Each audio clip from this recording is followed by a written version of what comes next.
यमुनानगर की बड़ी खबर आपको बता रहे, फसल अवशेष जलाने से जुड़ी ये बड़ी खबर। कृषि विभाग ने 15 किसानों पर केस दर्ज करवाए हैं। किसानों से 50,000 का जुर्माना भी विभाग की ओर से वसूला जाएगा।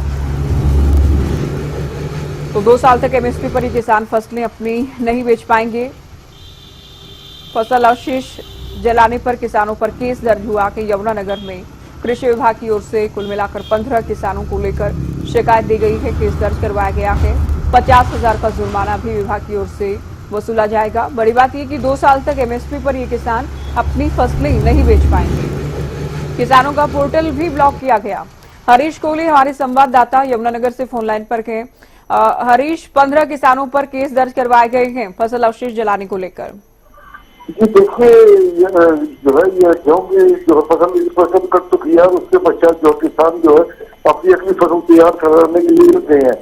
लेकिन देखने वाली बात यह है कि जबकि सरकार के द्वारा अवशेषों को जलाने, खेतों में अवशेषों को जलाने के लिए प्रतिबंध लगाया हुआ है, इसके बावजूद भी कई किसान गेहूं के जो अवशेष है उसको जलाने के लिए जलाने में लगे हुए हैं। इसी के मद्देनजर जो सैटेलाइट से जो है इसके बारे में कृषि विभाग को सूचना प्राप्त हुई और कृषि विभाग के द्वारा जो है किसानों के ऊपर 15 मामले दर्ज करवाए गए हैं।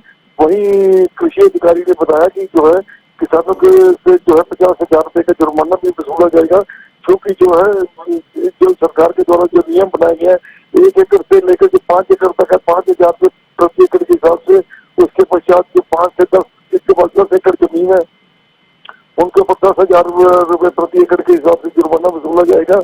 वहीं जो है पहले तो ये लापरवाही सामने आ जाती थी, जिस प्रकार जो है वायु प्रदूषण को मद्देनजर रखते हुए सुप्रीम कोर्ट ने भी आदेश दिए हुए हैं, इसलिए मद्देनजर जो है सख्ती बरती जा रही है। जी,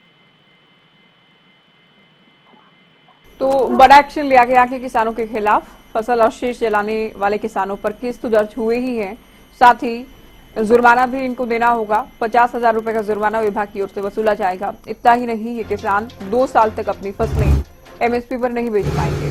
साथ ही इनके पोर्टल भी ब्लॉक किए गए हैं।